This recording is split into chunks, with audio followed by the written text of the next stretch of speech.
사랑하는 성도님들, 오늘 아침에 일어나서 거울을 보는데 얼굴이 너무 지쳐 보이지 않으셨습니까? 하루하루 살아가는 것이 이렇게 힘들 줄 몰랐는데 어느새 우리의 어깨는 무거운 짐으로 가득하고 마음은 지치고 피곤해져 있습니다. 직장에서의 스트레스, 가정의 어려움, 건강의 염려, 경제적 부담까지 우리를 둘러싼 현실은 때로는 감당하기 어려울 정도로 무겁게 다가옵니다. 그런데 사랑하는 믿음의 가족들, 이런 때일수록 우리에게는 하나님의 말씀이 필요합니다.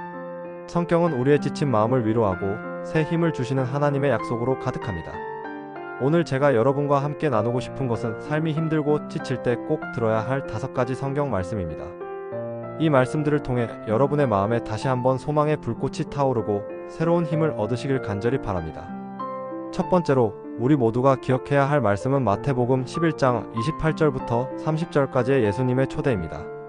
수고하고 무거운 짐 진 자들아 다 내게로 오라. 내가 너희를 쉬게 하리라. 나는 마음이 온유하고 겸손하니 나의 멍에를 메고 나에게 배우라. 그리하면 너희 마음이 쉼을 얻으리라. 이는 내 멍에는 쉽고 내 짐은 가벼움이라. 이 말씀을 예수님께서 하신 이유를 아십니까? 당시 유대인들은 율법의 무거운 짐에 짓눌려 살아가고 있었습니다. 종교 지도자들이 만든 수많은 규칙과 전통들이 사람들의 어깨를 무겁게 짓누르고 있었던 것입니다. 그런 상황에서 예수님께서는 이 놀라운 초대를 하신 것입니다. 사랑하는 성도님들, 여러분이 지금 어떤 무거운 짐을 지고 계신지 모르겠습니다. 혹시 자녀 교육 문제로 밤잠을 이루지 못하고 계신 분이 계십니까? 아니면 직장에서의 인간관계 때문에 마음이 상하고 지치신 분이 계십니까? 건강 문제로 걱정이 끝이 없으신 분들도 계실 것입니다.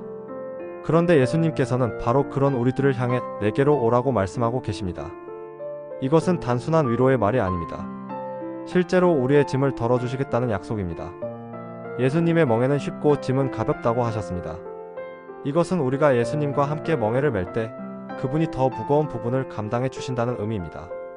실제로 제가 목회하면서 만난 많은 성도님들이 이 말씀을 붙잡고 기도할 때 놀라운 평안을 경험하셨습니다. 한 집사님은 남편의 사업 실패로 온 가족이 절망 가운데 있었는데 이 말씀을 붙잡고 매일 주님 앞에 나아갔습니다. 그러자 마음의 평안이 찾아왔고 상황은 여전히 어려웠지만 그 어려움을 감당할 힘이 생겼다고 간증하셨습니다. 사랑하는 믿음의 가족들, 오늘부터 여러분도 이 말씀을 붙잡고 예수님께 나아가시기 바랍니다. 두 번째로 우리가 기억해야 할 말씀은 이사야 40장 31절입니다. 오직 여호와를 앙망하는 자는 새 힘을 얻으리니 독수리가 날개치며 올라감 같을 것이요 다른 박질하여도 고나지 아니하며 걸어가도 피곤하지 아니하리로다. 이 말씀이 기록된 배경을 보면 더욱 의미가 깊어집니다. 이스라엘 백성들이 바벨론의 포로로 잡혀간 상황에서 이사야 선지자가 전한 하나님의 약속입니다. 절망적인 현실 가운데 있던 백성들에게 하나님께서는 새로운 희망을 주신 것입니다. 여기서 앙망한다는 말은 히브리어로 카바인데 이는 단순히 기다리는 것이 아니라 간절히 소망하며 기대한다는 뜻입니다. 마치 목마른 사슴이 시냇물을 찾는 것처럼 간절한 마음으로 하나님을 바라보는 것입니다. 사랑하는 성도님들, 우리 인생에도 독수리처럼 높이 날아오를 때가 있고 다른 박질할 때가 있고 천천히 걸어갈 때가 있습니다. 젊었을 때는 독수리처럼 높은 꿈을 품고 날아올랐지만 나이가 들면서 현실의 무게에 짓눌려 힘들어할 때가 많습니다. 그런데 하나님께서는 우리에게 3가지 약속을 주셨습니다.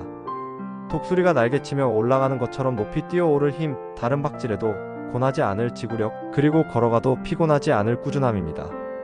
이것은 우리 인생의 모든 단계에서 필요한 힘들입니다. 때로는 큰 도전 앞에서 담대히 날아오를 힘이 필요하고 때로는 급한 일을 처리할 순발력이 필요하며 때로는 일상의 삶을 묵묵히 걸어갈 인내가 필요합니다. 한 권사님이 이런 간증을 하셨습니다. 치매에 걸린 시어머니를 7년 동안 간병하면서 정말 힘들었는데 이 말씀을 붙잡고 매일 기도했다고 합니다. 어떤 날은 독수리처럼 날아오르는 기쁨을 경험했고 어떤 날은 다른 박질하는 것처럼 바쁜 하루를 보냈고 어떤 날은 그냥 묵묵히 걸어가는 일상을 보냈다고 합니다. 하지만 그 모든 과정에서 하나님께서 새 힘을 주셨기 때문에 끝까지 감당할 수 있었다고 간증하셨습니다. 사랑하는 믿음의 가족들, 여러분도 오늘부터 하나님을 앙망하며 새 힘을 구하시기 바랍니다. 세 번째로 우리가 꼭 기억해야 할 말씀은 빌립보서 4장 19절입니다. 나의 하나님이 그리스도 예수 안에서 영광 가운데 그 풍성한 대로 너희 모든 쓸 것을 채우시리라. 이 말씀은 사도 바울이 빌립보 교회 성도들에게 쓴 편지의 마지막 부분에 나오는 약속입니다. 빌립보 교회는 바울의 선교 사역을 물질로 후원했던 교회였습니다. 그들이 자신들의 어려운 형편에도 불구하고 바울을 도왔을 때 바울은 이 놀라운 약속을 선포한 것입니다. 여기서 중요한 것은 모든 쓸 것이라는 표현입니다. 이것은 우리에게 필요한 모든 것을 의미합니다. 물질뿐만 아니라 건강, 지혜, 평안, 기쁨, 사랑까지 우리 삶에 필요한 모든 것을 하나님께서 채워주신다는 약속입니다. 그리고 그 풍성한 대로라는 말씀을 보십시오. 하나님의 풍성함은 우리가 상상할 수 없을 정도로 크고 넓습니다. 우리가 간구하기 전에 이미 우리에게 무엇이 필요한지 아시는 분이 바로 우리 하나님이십니다. 사랑하는 성도님들, 혹시 경제적으로 어려움을 겪고 계시는 분들이 계십니까? 아니면 건강상의 문제로 걱정하고 계신 분들이 계십니까? 자녀들의 미래 때문에 염려가 많으신 분들도 계실 것입니다. 그런데 하나님께서는 바로 그런 우리들을 향해 모든 쓸 것을 채워주시겠다고 약속하고 계십니다. 실제로 한 집사님의 간증을 들어보면 이렇습니다. 코로나19로 인해 운영하던 작은 식당이 문을 닫게 되었을 때 정말 절망적이었다고 합니다. 가족들을 어떻게 먹여 살려야 할지 막막했는데 이 말씀을 붙잡고 기도했다고 합니다. 그러자 뜻밖의 곳에서 일자리가 생겼고 생활비뿐만 아니라 마음의 평안까지 하나님께서 채워주셨다고 간증하셨습니다. 하나님의 공급하심은 우리의 예상을 뛰어넘는 방법으로 나타날 때가 많습니다. 때로는 직접적인 물질의 공급으로, 때로는 새로운 기회의 문을 열어주심으로, 때로는 사람들을 통해서 우리의 필요를 채워주십니다. 사랑하는 믿음의 가족들, 오늘도 이 약속을 믿고 하나님께 우리의 모든 필요를 아뢰시기 바랍니다. 네 번째로 우리가 붙잡아야 할 말씀은 로마서 8장 28절입니다. 우리가 알거니와 하나님을 사랑하는 자, 곧 그의 뜻대로 부르심을 입은 자들에게는 모든 것이 합력하여 선을 이루느니라. 이 말씀만큼 우리에게 큰 위로와 소망을 주는 말씀도 없을 것입니다. 사도 바울이 이 말씀을 쓸 때의 상황을 생각해 보십시오. 그는 수많은 고난과 핍박을 당했습니다. 매를 맞고 감옥에 갇히고 돌에 맞아 죽을 뻔하기도 했습니다. 그런 상황에서도 바울은 이런 확신을 가지고 있었던 것입니다. 여기서 합력하여라는 말은 헬라어로 수네르게오인데 이는 함께 일한다는 뜻입니다. 마치 오케스트라의 여러 악기들이 하나의 아름다운 음악을 만들어내는 것처럼 우리 인생의 모든 일들이 함께 작용하여 선한 결과를 만들어낸다는 의미입니다. 사랑하는 성도님들, 우리 인생에는 이해할 수 없는 일들이 많이 일어납니다. 왜 좋은 사람에게 나쁜 일이 생기는지, 왜 열심히 살아도 결과가 좋지 않은지 이해하기 어려울 때가 있습니다. 그런데 하나님께서는 우리가 보지 못하는 큰 그림을 그려가고 계십니다. 지금은 힘들고 어려워 보이는 상황도 하나님의 선한 계획 안에서 합력하여 선을 이루는 재료가 되는 것입니다. 한 권사님이 이런 간증을 하셨습니다. 20대에 교통사고를 당해서 한쪽 다리를 절게 되었을 때 정말 원망스러웠다고 합니다. 왜 하나님께서는 자신에게 이런 시련을 주시는지 이해할 수 없었다고 합니다. 하지만 나중에 보니 그 경험 때문에 같은 어려움을 겪는 사람들을 더 깊이 이해하고 위로할 수 있게 되었고 지금은 장애인 선교 사역에 헌신하고 계신다고 합니다. 그때는 재앙이라고 생각했던 일이 지금은 하나님께서 주신 최고의 선물이 되었다고 간증하셨습니다.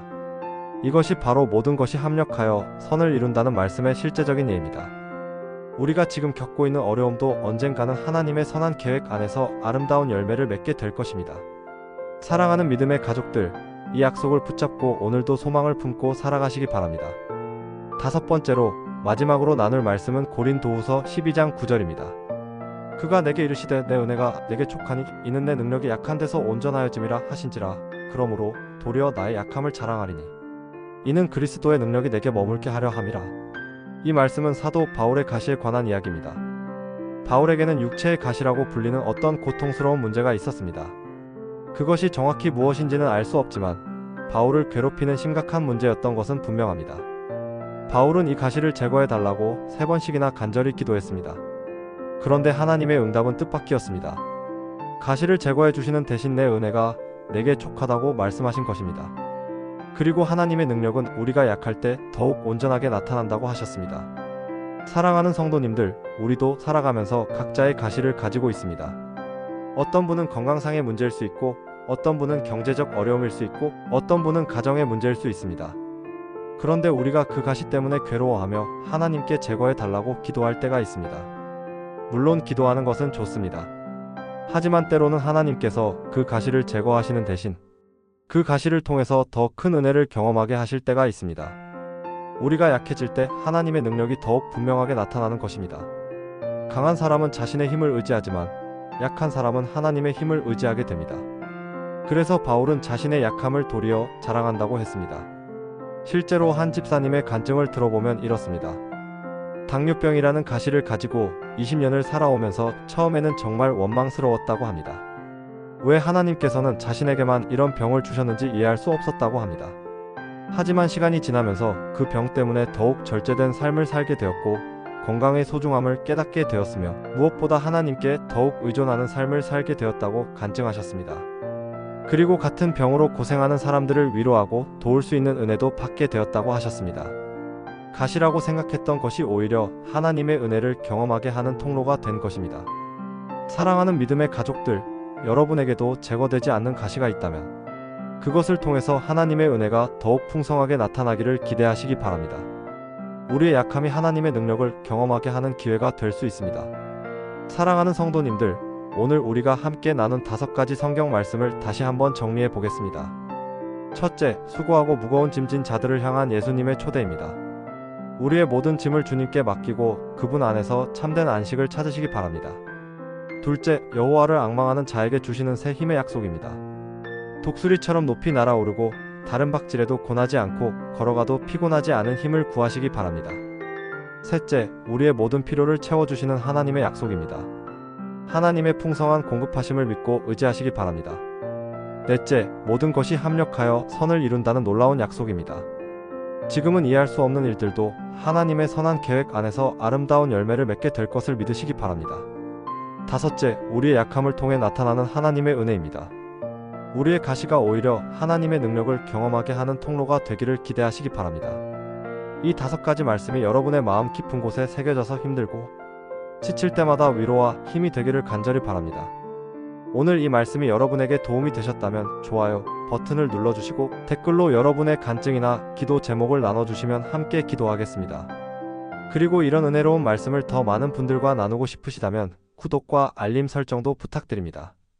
사랑하는 믿음의 가족들, 하나님의 말씀은 살아있고 운동력이 있어서 우리의 마음과 생각을 새롭게 해주십니다. 오늘 이 말씀들을 통해 여러분의 지친 마음이 회복되고 새로운 소망이 생기고 내일을 향해 다시 일어설 힘을 얻으시기를 간절히 바랍니다. 어려운 상황은 여전할 수 있지만 그 상황을 바라보는 여러분의 관점이 달라지기를 기도합니다. 하나님께서는 여러분을 사랑하시고 여러분의 아픔과 고통을 아시며 여러분을 결코 혼자 두지 않으십니다. 오늘도 하나님의 크신 사랑과 은혜가 여러분과 여러분의 가정에 충만하기를 축복합니다. 주님의 평안이 여러분과 함께 하시기를 기도합니다.